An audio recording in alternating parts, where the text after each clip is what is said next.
নমস্কার, শুভ সন্ধ্যা। আমি মীনাক্ষী, চোখ রাখছি এই মুহূর্তের খবরে। 1 জুলাই জাতীয় চিকিৎসক দিবস উপলক্ষে রাজভবনে এক অনুষ্ঠানের আয়োজন করা হয়। আয়োজিত অনুষ্ঠানে উপস্থিত ছিলেন রাজ্যপাল ইন্দ্রসেনা রেড্ডি নাল্লু। তিনি অনুষ্ঠানের উদ্বোধন করে বক্তব্য রেখে বলেন, করোনা অতিমারির সময় জীবন ঝুঁকি নিয়ে দায়িত্ব পালন করেছেন চিকিৎসকরা। চিকিৎসকদের এই ধরনের দায়িত্ব পালনের জন্য আজকের বিশেষ দিন থেকে অনেক শুভেচ্ছা। তিনি বলেন, সকলে ডাক্তারকে শুধুমাত্র ভগবান বলে। ডাক্তারের পেশা ছাড়া অন্য পেশার কাউকে ডাক্তার বলে সম্বোধন করা হয় না। আগামী দিন যাতে চিকিৎসকরা আরও ভালো পরিষেবা দিয়ে মানুষের মন জয় করে নিতে পারে, এর জন্য আহ্বান জানান রাজ্যপাল। তিনি বলেন, কোনো চিকিৎসকের মধ্যে অহংকার ভাব যাতে না আসে। রোগীর সাথে ভালোভাবে ব্যবহার না করলে রোগী চিকিৎসা পরিষেবা নিতে সেই ডাক্তারের কাছে যাবে না। তাই যারা জুনিয়র ডাক্তার রয়েছেন তারা অবশ্যই যাতে ব্যবহার সুন্দর করেন, তার জন্য আহ্বান জানান রাজ্যপাল। অনুষ্ঠান শেষে রাজ্যের বিশিষ্ট চিকিৎসকদের সম্মাননা জানানো হয়। মানুষের স্বার্থে তাদের পরিষেবা আগামী দিনেও অব্যাহত থাকবে বলে প্রত্যাশা ব্যক্ত করেন রাজ্যপাল। এদিনে আয়োজিত অনুষ্ঠানে এছাড়া উপস্থিত ছিলেন জিবি হাসপাতালের মেডিকেল সুপারিনটেন্ডেন্ট শঙ্কর চক্রবর্তী সহ অন্যান্যরা। कोरोना के टाइम पे जो डॉक्टर्स उनका लाइफ रिस्क में रख के जो काम किए हैं, वो डॉक्टर्स को ये डॉक्टर्स डे उनको अर्पित करना, ये मेरे सुझाव है। मैं अर्पित करेंगे ऐसा मैं बोलता हूँ। डॉक्टर्स इन विलेजेस डॉक्टर को भगवान मानते हैं। किसी दूसरे प्रोफेशन में कितने भी हेल्प करे होंगे, उनको भगवान बोल के कोई नहीं बोलता। खाली डॉक्टर को ही भगवान बोल के बोलते हैं। तो वैसे प्रोफेशन अपना प्रोफेशन है।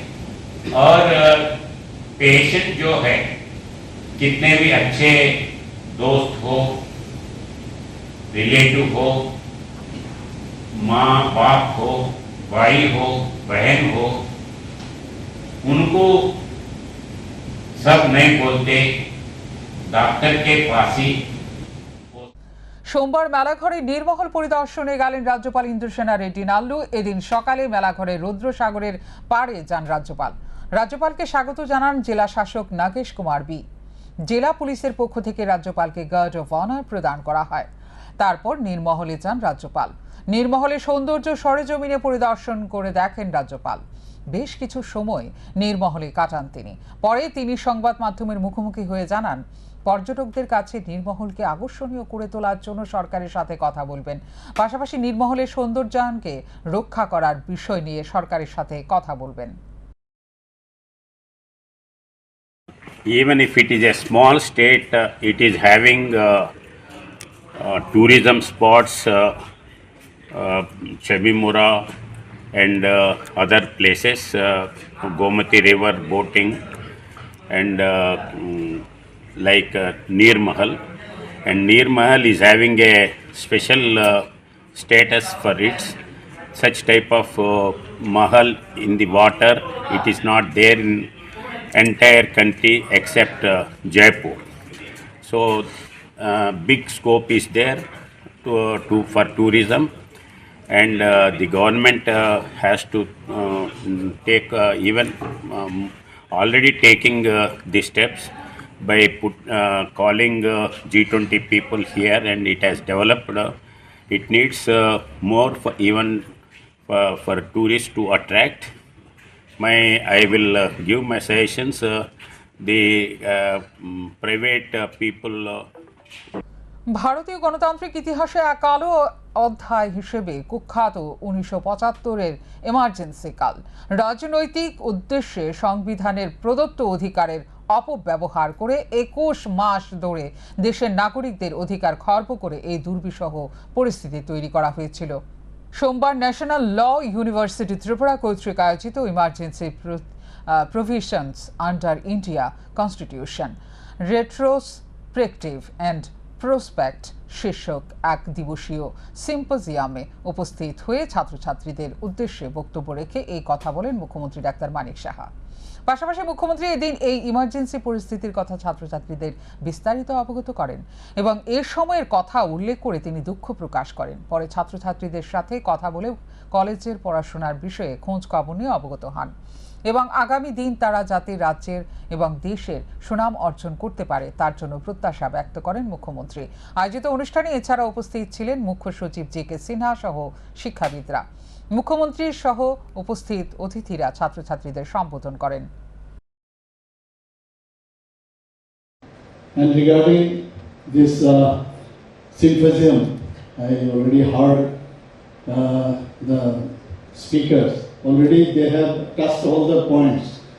Just I will say something that the declaration of emergency had widespread ramification throughout India. Most notably, the then Prime Minister Indira Gandhi's political advisories were apprehended, leading to the suspension of the civil liberties, media censorship, and constitutional amendments, and posed a threat to the fundamental character of nations' governing documents. Notably, stringent laws such as maintenance of MISA, Maintenance of Internal Security Act, were reinforced, resulting in the incarnations of prominent. বর্তমান সময়ের ঘটনাবলীর উপর ভিত্তি করে 3টি ফৌজদারি আইন লাগু হয়েছে, যার ফলে পুলিশ প্রশাসন এবং কোনো তদন্তকারী সংস্থাকে তদন্ত প্রক্রিয়া এগিয়ে নিয়ে যেতে সুবিধা হবে। সোমবার পশ্চিম ত্রিপুরা জেলা শাসক কার্যালয়ে কনফারেন্স হলে সাংবাদিক সম্মেলন করে এই বিষয়ে বিস্তারিত জানান পশ্চিম ত্রিপুরা জেলা শাসক ডক্টর বিশাল কুমার। সারা দেশের সাথে সোমবার ত্রিপুরার পশ্চিম জেলাতেও লাগু হয়েছে 3টি ফৌজদারি আইন। ভারতীয় দণ্ডবিধির বদলে ভারতীয় ন্যায় সংহিতা কোড অফ ক্রিমিনাল প্রসিডিউর আইনের পরিবর্তে ভারতীয় নাগরিক সুরক্ষা সংহিতা এবং ভারতীয় সাক্ষ্য আইন বা আইইসির জায়গায় ভারতীয় সাক্ষ্য অধিনিয়ম, এই 3 বিকল্প আইনে লাগু হয়েছে। পুরনো আইনগুলো দীর্ঘ 100 থেকে 120 বছর পুরনো ছিল। মানুষের স্বার্থের কথা চিন্তা করে এই আইনগুলো তৈরি করা হয়েছে। এই 3টি আইন তৈরি করার পেছনে মূলত কারণ হলো বর্তমান সময়ে যে সমস্ত ঘটনা দেশে সংঘটিত হচ্ছে সেই ঘটনাগুলো সুষ্ঠু ন্যায় অনুযায়ী আইনগুলি ছিল না, যার কারণে বর্তমানে ঘটনাবলীর ওপর গুরুত্ব দিয়ে আইনগুলো তৈরি করা হয়েছে। কারণ লক্ষ্য করা গেছে গত কয়েক বছরে যেসব ঘটনা সংঘটিত হয়েছে সেসব ঘটনার সুষ্ঠু তদন্ত করতে গিয়ে পুরনো আইনগুলির জন্য সমস্যায় পড়তে হয়েছে পুলিশ প্রশাসনকে। তাই বর্তমান ঘটনাবলী ওপর নির্ভর করে 3টি নতুন ফৌজদারি আইন লাগু করা হয়েছে। আইন লাগু করার আগে 4 বছর আলোচনা হয়েছে।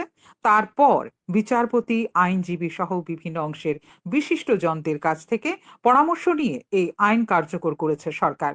পাশাপাশি সুষ্ঠুভাবে যাতে পুলিশ প্রশাসন তদন্ত প্রক্রিয়া এগিয়ে নিয়ে যেতে পারে তার জন্য সমস্ত ব্যবস্থাপনা ও আইনগুলির মধ্যে রয়েছে। সোমবার পশ্চিম ত্রিপুরা জেলা শাসক কার্যালয়ের কনফারেন্স হলে সাংবাদিক সম্মেলন করে এই বিষয়ে বিস্তারিত জানান পশ্চিম ত্রিপুরার জেলা শাসক ডক্টর বিশাল কুমার। हाँ, कुछ दिन पहले भी अगरतला प्रेस क्लब में आए हैं एक महिला, उनका हस्बैंड उनको छोड़ के चला गया। नहीं, आप नाम बताइए और मेरे से एक कौन सा ये थाने में कब हुआ ये दीजिए, एक्शन ले लेंगे जो भी हो सके इमीडिएटली हम लोग। एडी नगर थाने में गया, वहाँ में जाके बोला गया नहीं आप पश्चिम महिला थाने में आइए, आगे ये हेरा फेरी मतलब एक थाने से दूसरे थाने से ये थाने। जनरली मत बोलिए, आप जो केस है बता दीजिए, तो रिटर्न में दे दीजिए। जैसे आपका एक विचार था कि कई पुलिस स्टेशंस में एफआईआर लेने में जो देरी होती है या उनको घुमाया जाता है, तो जो नया एक्ट है इवन सुप्रीम कोर्ट की रूलिंग के बाद 0 एफआईआर का जो प्रोविजन था वो ऑलरेडी कई जगहों पे किया गया, लेकिन नए एक्ट में भी 0 एफआईआर का प्रोविजन है। इसका मतलब ये है कि मान लीजिए कि आमतली पुलिस स्टेशन के जुरिसडिक्शन में कोई ऑफेंस होता है, लेकिन वहाँ पे वो किसी वजह से पुलिस स्टेशन में एफआईआर नहीं करा पाते हैं, तो वो पुरुष या महिला खैरपुर या जिस लोकेशन में भी वो समझते हैं कि वहाँ एफआईआर की जा सकती है वहाँ कराएंगे, और जो भी थाना इंचार्ज है उनका फर्ज बनेगा कि वो 0 एफआईआर करके और उसको कंसर्न जुरिसडिक्शनल पुलिस स्टेशन जिस एरिया में ये ऑफेंस हुआ है उसको ट्रांसफर कर दें। दूसरा, इस नए एक्ट में EFIR का भी प्रोविजन है। तो EFIR के लिए इस नए एक्ट में प्रोविजनिंग है कि हर एक थाने में एक नोडल ऑफिसर रहेगा और ऑनलाइन FIR फाइल की जाएगी। जो भी थाना इंचार्ज है वो देखेंगे कि जो EFIR फाइल करी है इसकी इस FIR के क्या प्रोविजंस हैं। अगर वो कॉग्निजेबल ऑफेंस होते हैं तो इमीडिएटली रजिस्टर कर लिया जाएगा। अगर वो नॉन कॉग्निजेबल ऑफेंस होते हैं तो मजिस्ट्रेट से बात करके उनसे परमिशन लेके इन FIRs को लॉन्च किया जाएगा। तो इन दोनों पहलुओं पे काम हुआ है, 0 FIR का और EFIR का। मैं उम्मीद करता हूं कि आप अपना जो भी वो है उनको बताएंगे इनकी सर्विसेज। और जो प्रेजेंट सिस्टम है हमारे स्टेट में, जो CM हेल्पलाइन है, आप उसका भी यूज कर सकते हैं एडमिनिस्ट्रेटिवली अगर इस तरह की कोई कंप्लेन आती है तो। जैसे कि सर आप बता रहे हो कंप्लेन या ऑनलाइन कंप्लेन, ज्यादातर महिला ये लोग उनके पास एंड्रॉइड फोन है। তিনি বলেন, নয়া আইন অনুযায়ী পুলিশের তদন্তের ক্ষেত্রে বা যে কোনো তদন্তকারী সংস্থার তদন্তের ক্ষেত্রে ভিডিওগ্রাফি বাধ্যতামূলক করা হয়েছে। পুলিশ হেফাজতের সময়সীমা 14 দিন থেকে বাড়িয়ে 40 দিন করা হয়েছে। আগের আইন অনুযায়ী একেবারে পুলিশ হেফাজত থেকে জেল হেফাজত হলো পুনরায় পুলিশি হেফাজতে নেওয়া যেত না। নতুন আইন অনুযায়ী তদন্তকারী সংস্থা চাইলে 40 দিন সময়সীমার মধ্যে যতবার ইচ্ছে জেল হেফাজতে থেকে পুলিশ হেফাজতে নিতে পারবে। আগের বিবাহ গোপন করে যদি নতুন কাউকে বিবাহের প্রতিশ্রুতি দেওয়া হয়, সেক্ষেত্রে মেয়াদ ন্যূনতম 10 বছর, সর্বোচ্চ যাবজ্জীবন। সন্ত্রাসবাদে যুক্ত ও অভিযুক্তদের ক্ষেত্রে প্যারোলের কোনো সুযোগ থাকছে না। সাক্ষীদের সুরক্ষার ক্ষেত্রে বেশ কিছু পরিবর্তনও আনা হয়েছে। ভারতীয় নাগরিক সুরক্ষা সংহিতা আইন অনুযায়ী 35 সাবসেকশন 7 অনুযায়ী গ্রেপ্তারি পরোয়ানা ছাড়াই গ্রেপ্তার করতে পারবে। সংঘবদ্ধভাবে 5 জন বা তার অধিক ব্যক্তি কোনো ঘটনা ঘটালে বা হত্যা সংক্রান্ত ঘটনার সঙ্গে যুক্ত থাকলে সর্বোচ্চ সাজা মৃত্যুদণ্ড হতে পারে। 12 বছর বা তার নিচে কোনো নাবালিকাকে ধর্ষণ করলে সর্বোচ্চ সাজা মৃত্যুদণ্ড। পুলিশি তদন্তের সময়সীমাও নির্দিষ্টভাবে বেঁধে দেওয়া হয়েছে। পণঘটিত কারণে কোনো মহিলার মৃত্যু হলে ন্যূনতম সাজা 7 বছর এবং সর্বোচ্চ যাবজ্জীবন কারাদণ্ড রয়েছে নয়া আইনে। সংঘবদ্ধ অপরাধে ক্ষেত্রে কেউ মারা গেলে ন্যূনতম 10 লক্ষ টাকার জরিমানা ও মৃত্যুদণ্ডের সুপারিশ রাখা হয়েছে। গাড়ির চালকের অসতর্কতায় কোনো ব্যক্তির মৃত্যু হলে 2 থেকে 5 বছরের জেল হতে পারে। ছিনতাই ঘটনায় জরিমানার পাশাপাশি 3 বছরে জেলে রাখা হয়েছে। তদন্তের সময় পুলিশকে বয়ান নথিভুক্ত করে সেটিকে তদন্তকারী সংস্থা চাইলে বিচার প্রক্রিয়ার প্রামাণ্য নথি হিসেবে ব্যবহার করতে পারবে। পশ্চিম ত্রিপুরা জেলা শাসক আরও জানান, আইনগুলি যাতে সঠিকভাবে কার্যকর হয় তার জন্য ইতিমধ্যে 4000-এর অধিক সরকারি কর্মীকে প্রশিক্ষণ দেওয়া হয়েছে। এদিনে আয়োজিত সাংবাদিক সম্মেলনে এছাড়া উপস্থিত ছিলেন পশ্চিম জেলার পুলিশ সুপার কিরণ কুমার কে। সান্দন টিভি। নাবালিকা নিখোঁজের অভিযোগ নিয়ে থানায় গিয়ে কোনো ধরনের সহযোগিতা না পেয়ে জেলা পুলিশ সুপারের দ্বারস্থ হলো এক পিতা। জানা যায়, গত 6 জুন কাঞ্চনপুর মহকুমার অন্তর্গত জয়শ্রী ধনঞ্জয় পাড়া গ্রামের হেমেন্দ্রনাথের 16 বছরের মেয়ে প্রাতঃভ্রমণে বের হয়ে বাড়ি ফেরেনি। মেয়ে বাড়িতে না আসায় অনেক খোঁজাখুঁজি করেন মেয়ের পরিবারের লোকজন। লালজুড়ি পাড়ের পুলিশকে অবগত করেন। তারপর কিছুদিন পর নিখোঁজ হওয়া মেয়ের পিতার মোবাইলে ফোন আসে আমতলী থানার অন্তর্গত গোকুলনগর গ্রাম থেকে এবং বলা হয় আগরতলা আসার জন্য। তারপর যথারীতি গোকুলনগর গ্রামে আসে। তারপর মুক্তিপণ 40,000 টাকা দাবি করা হয় বলে অভিযোগ, কিন্তু অসহায় পিতার কাছে এত টাকা ছিল না, যার জন্য তিনি অল্প কিছু টাকার বিনিময়ে মেয়েকে ছেড়ে দেওয়ার জন্য বলেছিলেন। কিন্তু মেয়েকে ছাড়া হয়নি। অবশেষে নিরুপায় হয়ে বাড়ি ফিরে আসেন এবং পরবর্তীতে লালচুরির আউটপোস্ট থানার ওসির সাথে বিষয়টি নিয়ে মৌখিক অভিযোগ করেন। তারপরও মেয়েটিকে উদ্ধার করার জন্য প্রশাসনের কাছ থেকে কোনো ধরনের পদক্ষেপ গ্রহণ করা হয়নি। মেয়েকে ফিরিয়ে আনার জন্য শেষ পর্যন্ত উত্তর ত্রিপুরা জেলার পুলিশ সুপারের নিকট দ্বারস্থ হয়েছেন পরিবারের লোকজন বলে জানান অপহৃত মেয়ের পিতা। জেলা পুলিশ সুপার দ্রুত পদক্ষেপ গ্রহণ করবেন বলে আশ্বাস দেন। একটি মেয়ে নিখোঁজ হয়েছে, তারিখ হল 6 জুলাই আপনার মেয়ের বয়স কত হইব? বয়স 16 রানিং। 16 রানিং। কোনার থেকে নিখোঁজ হয়েছে? নিখোঁজ হচ্ছে বাড়ি থেকে। বাড়ির থেকে? বাড়ি থেকে হয়তো বোধহয় আমার সকালে মর্নিংও পাইছে, মর্নিং দিয়ে দিয়েছে। আগরতলা আমতলী থানা গোকুলনগর গ্রাম। আচ্ছা, এরপরে? আমি সেই গ্রামে গিয়েছি। আমি কাটলতলি থেকে একজন ভদ্রলোক আমি নিয়েছি সাথে, যে সাক্ষী স্বরূপ, সেও বিশেষ ব্যক্তি। তার সামনে আমার কাছে আমার স্ত্রীর সাথে আমরা গিয়েছি। যাওয়ার পরে বলছে মেয়ে আছে 40,000 টাকা তুমি দিয়ে যাও, আমি এনে দেবো। তখন আমিও গরিব মানুষ, 40,000 টাকা দেওয়ার আমার কোনো উপায় নেই। আমি তবুও বলছি যে তুমি এক কাজ করো, এখন 5-7-10,000 টাকা তুমি নিয়ে যাও, আর তুমি আনলে পরে এটা দেওয়া যাবো। তবুও তুমি মেয়েটা আমার আনো। আমি অনেক কান্দাকাটি করছি। সে বলছে না, পয়সা ছাড়া, 1 পয়সা ছাড়া আমার সাথে কোনো কথা হইয়া লাভ হতো না। তারপরে আমি ওই সাক্ষীটারে জানাইয়া বাস ও সেলেরিও গাড়ির মধ্যে সংঘর্ষে অল্প বিস্তর আহত একাধিক। ঘটনা সোমবার দুপুরে বিশালগড়ে 2 নম্বর গেট এলাকায়। দমকল কর্মীরা ঘটনাস্থল থেকে গুরুতর আহত একজনকে উদ্ধার করে বিশালগড় মহকুমা হাসপাতালে নিয়ে যায়। অভিযোগ, বাসটির চালক মদমত্ত অবস্থায় থাকার কারণে এই দুর্ঘটনাটি ঘটেছে। সোমবার ভয়াবহ যান দুর্ঘটনা ঘটে বিশালগড়ের 2 নং গেট এলাকায়। জানা যায় TR01C 1251 নম্বরের বাস গাড়িটি সোনামুড়া থেকে নাগেরচোলার উদ্দেশ্যে আসছিল। অপরদিকে TR02C 0755 নম্বরের সেলেরিও গাড়ির বিশালগড় থেকে চোরেলামের দিকে যাচ্ছিল। বিশালগড় 2 নং গেট এলাকায় সাবরুম আগরতলা জাতীয় সড়কে বাস গাড়িটি নিয়ন্ত্রণ হারিয়ে সেলেরিও গাড়িটিকে সজোরে ধাক্কা মারে। এতে গাড়ি দুটি নিয়ন্ত্রণ হারিয়ে রাস্তার পাশে থাকা চা বাগানে চলে যায়। এতে সেলেরিও গাড়ির চালক সহ বাস গাড়ির যাত্রীরা অল্প বিস্তর আহত হয়। বাস গাড়িতে থাকা এক মহিলা যাত্রী জানান, বাস গাড়ির চালক মদমত অবস্থায় ছিল। বিশ্রামগঞ্জ এলাকায় একবার বাস গাড়িটি নিয়ন্ত্রণ হারিয়ে রাস্তার পাশে চলে গিয়েছিল। যাত্রীরা বারে বারে চালককে ধীর গতিতে গাড়ি চালানোর জন্য বলেছে, কিন্তু বাস গাড়ির চালক নেশাগ্রস্ত অবস্থায় দ্রুত গতিতে গাড়ি চালাতে থাকে, যার কারণে দুর্ঘটনা ঘটেছে। দুর্ঘটনার পর বাস গাড়ির চালক ঘটনাস্থল থেকে পালিয়ে যান বলে জানান ওই মহিলা যাত্রী। কোনখান থেকে আইতে চলেছিল বাসটা? আমরা মেলা করতে আইছি। বাসটা কিভাবে অ্যাক্সিডেন্ট হয়েছে এখানে? আমরা তো কইতে পারতেছি না, বই আসছিলাম।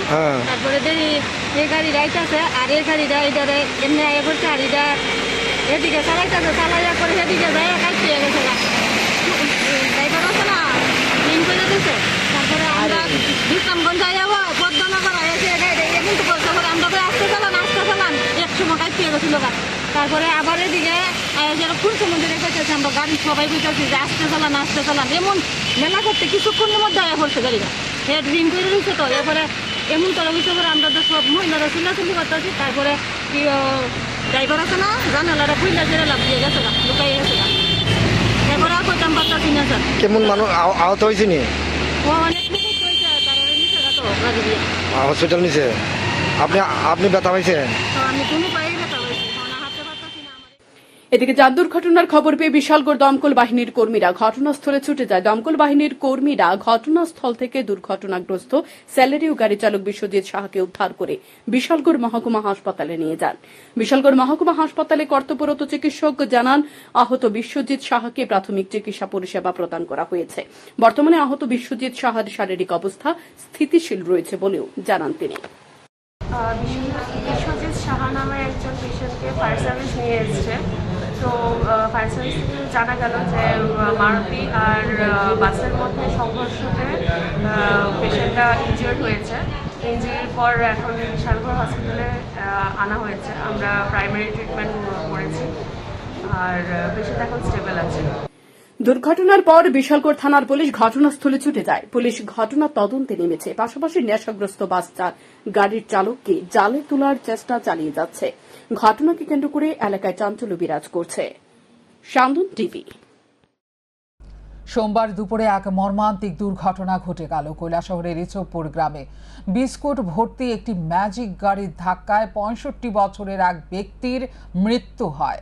এলাকায় নেমে আসে শোকের ছায়া। ঘটনার বিবরণে জানা যায়, সোমবার সকাল থেকেই দিনভর গোটা কৈলাসহর মহকুমায় ভারী বৃষ্টিপাত ছিল।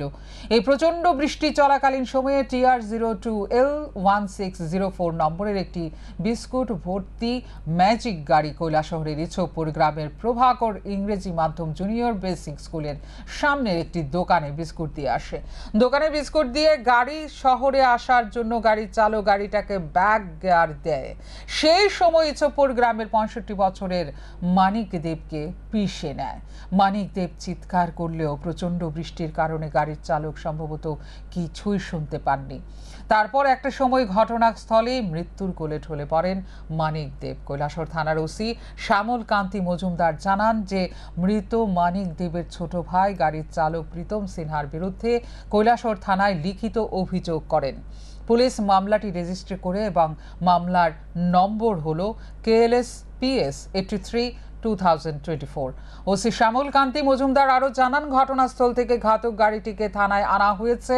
গাড়ির চালককেও গ্রেপ্তার করে থানায় রাখা হয়েছে। ঘটনার পর দমকল বাহিনীর কর্মীরা ঘটনাস্থলে গিয়ে মানিক দেবকে উদ্ধার করে ঊনকোটি জেলা হাসপাতালে নিয়ে যায় এবং কর্তব্যরত চিকিৎসক মানিক দেবকে মৃত বলে ঘোষণা করেন। ঘটনায় কৈলাসহরে শোকের ছায়া নেমে এসেছে। একটা নাগাদ ইছবপুর প্রভাকর ইংলিশ মিডিয়াম স্কুলের সামনে একটা দুর্ঘটনা ঘটে। এই দুর্ঘটনায় মানিক দেব বলে একজন লোক ঘটনাস্থলে প্রাণ হারায়, যার আনুমানিক বয়স 65+ হবে। আমরা গাড়ির চালক এবং গাড়িকে আমরা থানায় নিয়ে আসি। গাড়ির চালক আমাদের কাস্টাডিতে আছেন। আমরা এই মানে ছোটো ভাইয়ের একটা মামলা আমাদের থানায় দেয়। আমরা একটা সুনির্দিষ্ট মামলা নিয়ে নিই, কৈলাসহর PS কেস নাম্বার 83, এবং আমরা ওই মামলার ওই কমপ্লেনের মোতাবেক আমরা সেকশন 281 এবং 106 সাবক্লজ ক্লজ 1 অফ BNS 2023 এই অ্যাক্টে আমরা একটা মামলা নিয়ে এখন তদন্ত শুরু হচ্ছে। পোস্টমর্টম আমাদের ডিস্ট্রিক্ট হসপিটালে এই মৃত ব্যক্তির পোস্টমর্টমের কাজ চলছে। পারিবারিক ঝামেলা ঘিরে গৃহবধূর ওপর আক্রমণ, নগদ অর্থ স্বর্ণালংকার ছিনতাই করে নিয়ে যাওয়ার অভিযোগ তুলে অভিযুক্তদের বিরুদ্ধে থানায় অভিযোগ দায়ের করল আক্রান্ত গৃহবধূ। ঘটনার বিবরণে জানা যায়, চেলিখলা পুরানবাড়ি এলাকায় পারিবারিক ঝামেলাকে কেন্দ্র করে ভাসুর ও তার পরিবারের সদস্যদের হাতে আক্রান্ত গৃহবধূ তারপর নগদ অর্থ ও স্বর্ণালংকার ছিনিয়ে নিয়ে যায় বলে অভিযোগ। বিশালগড় মহিলা থানায় অভিযুক্তদের বিরুদ্ধে অভিযোগ দায়ের করেন আক্রান্ত গৃহবধূ জ্যোৎস্না বেগম ও স্বামীর নাম শফিক মিয়া। গৃহবধূ জানান, কর্মসূত্রে চেলিখলা পুরানবাড়ি এলাকার শফিক মিয়া কর্মসূত্রে বিদেশে থাকেন। তিনি সন্তানকে নিয়ে কোনো রকমে ভাবে সংসার প্রতিপালন করছেন। বাড়িতে থাকা শফিক মিয়ার বড় ভাই আক্তার মিয়া সহ তার ছেলে জসিম মিয়া, রিপন মিয়া, সবুজ মিয়া পারিবারিক ঝামেলাকে কেন্দ্র করে সোমবার দুপুরে আচমকায় জ্যোৎস্না বেগমের ওপর অতর্কিত হামলা করেন। অভিযুক্তদের আক্রমণে গৃহবধূ জ্যোৎস্না বেগম চিৎকার শুরু করেন। পরবর্তী সময়ে অভিযুক্তদের বিরুদ্ধে বিশালগড় মহিলা থানায় অভিযোগ দায়ের করেন আক্রান্ত গৃহবধূ। পারিবারিক ঝামেলা শুরু হয়, শফিক মিয়া কর্মসূত্রে বিদেশে থাকেন এবং সেখানে অনেক টাকা আয় করেন। সেই টাকা নিয়ে সংসার চালিয়ে নেওয়ার জন্য প্রতিনিয়ত চাপ সৃষ্টি করেন শফিক মিয়া সহ গৃহবধূর জ্যোৎস্না বেগমের ওপর। এতে রাজি না হয় এই ঘটনা বলে জানা যায় গৃহবধূর কাছ থেকে। এই যে আমি জানি না, তারা শুধু শুধু বাড়িতেই আমার মারছে। তারা লোক আমরা কোনো শত্রুতা হানা নাই। আমি এইটাই চাই, আমি তারা নাম কেস করাম তারা জেলসিরা। আর আমার বাইক না বাড়িতে আসলো, হ্যাঁ ঘর আসছিল না, হ্যাঁ গাড়ি ঠিক করে সারা হ্যাঁ হুমকি গেছে, হ্যাঁ তাও দিয়ে কাটতে লাগব। একজনের নাম হচ্ছে আক্তার হোসেন, এখন জসিম মিয়া, সবুজ মিয়া, রিপুন মিয়া। আমার মাইরা তার নাম আমরা খুব সুরক্ষিত করছে। আমরা মাতার ভিতরে বাইরে বুঝতে রাখছে না, যারা দিয়ে ছোটো ছোটো টাইমে রাখছে না তারা। এরপরে কোথাটা হয়েছে, কোথাটা বাড়িতে বলছে মাথা পাশন দিয়া। 2 দিন এসে বাড়ির ভিতরে না তারা হুমকি দিয়ে গেছে আমার, তারা মারবো। তারা লোক কোনো শত্রুতা নাই, তারা শুধু শুধু বাড়িতে সবসময় এটা করে। একজনে মেইলও কাজ করে, মেল, আরেকজনে কাজটা চালায়। জসিমে মেইলের কাজ করে, মেল মেশিন বয়ে যাচ্ছে, আর দুজনে গাঁজা করে। তিনটি নতুন ফৌজদারি আইনের উপর এক কর্মশালার আয়োজন করা হয় খোয়াই থানায়। আজ দুপুর 12টায় খোয়াই থানার কনফারেন্স হলে আয়োজিত কর্মশালায় উপস্থিত ছিলেন খোয়াই মহকুমা পুলিশ আধিকারিক প্রসূনকান্তি ত্রিপুরা, খোয়াই থানার ওসি সুবীর মালাকার সহ অন্যান্যরা। তিনটি ফৌজদারি আইন সম্পর্কে আলোচনা করেন খোয়াই মহকুমা পুলিশ আধিকারিক ওসি। আজকে 1 জুলাই 2024 তিনটি ক্রিমিনাল লজ আমরা ত্রিপুরা পুলিশ ইমপ্লিমেন্ট করি। খোয়াই পুলিশ সাব ডিভিশনও এটা ইমপ্লিমেন্ট হচ্ছে। আগে যে মেজর ক্রিমিনাল ম্যানুয়ালটা ছিল, ক্রিমিনাল ল, আইপিসি, সিআরপিসি আর ইন্ডিয়ান এভিডেন্স অ্যাক্ট, এই তিনোটা এখন নতুন আইনে আমরা ইমপ্লিমেন্ট করছি। আইপিসি হয়ে যাচ্ছে বিএনএস, ভারতীয় ন্যায় সংহিতা। সিআরপিসি হয়ে যাচ্ছে বিএনএসএস, ভারতীয় নাগরিক সুরক্ষা সংহিতা। আর একটা হচ্ছে ইন্ডিয়ান এভিডেন্স অ্যাক্ট, সেটা হচ্ছে বিএসএ, ভারতীয় সাক্ষ্য অধিনিয়ম। এই তিনটা ক্রিমিনাল ম্যানুয়াল মানে মেজর ল সেটা চেঞ্জ হয়ে 1 জুলাই থেকে আমরা স্টার্ট করছি। এখন থেকে যা কমপ্লেন্টস আসবে ডেট অফ অকারেন্স 1 জুলাই পরে যেগুলি হচ্ছে, আমরা সেই তিনটা লর আন্ডারে নেব। আর বাকি সোমবার থেকে সারা দেশে তিনটি নয়া ফৌজদারি আইন লাগু হয়েছে। ভারতীয় ন্যায় সংহিতা, ভারতীয় নাগরিক সুরক্ষা সংহিতা এবং ভারতীয় সাক্ষ্য অধিনিয়ম চালু হয়েছে। আইনগুলো সম্পর্কে সাধারণ নাগরিকদের অবহিত করার জন্যই সোমবার উদয়পুর রাধাকিশোরপুর থানায় এক আলোচনা সভা অনুষ্ঠিত হয়। এই নতুন তিনটি আইন সম্পর্কে সাধারণ নাগরিক থেকে সমাজের বিশিষ্টজনদের নিয়ে এই আলোচনা সভা হয়। উপস্থিত ছিলেন উদয়পুর মহকুমা পুলিশ আধিকারিক অজয় দেববর্মা সহ অন্যান্য পুলিশ কর্মীরা। আজকে 1 জুলাই 2024 আজকে থেকে তিনটা ক্রিমিনাল ল যেটা চেঞ্জ হয়েছে, যেমন সিআরপিসি, আইপিসি এবং এভিডেন্স অ্যাক্ট, এর পরিবর্তে তিনটা নতুন আইন যেটা আজকে থেকে লাগু হইব। যেমন আইপিসির বদলে হয়েছে বিএনএস মানে ভারতীয় ন্যায় সংহিতা, আর সিআরপিসির পরিবর্তে যে আইনটা হয়েছে বিএনএসএস মানে ভারতীয় নাগরিক সুরক্ষা সংহিতা, আর ইন্ডিয়ান এভিডেন্স অ্যাক্ট যেটা ছিল এটা হইতেছে গিয়া ভারতীয় সাক্ষ্য অধিনিয়ম।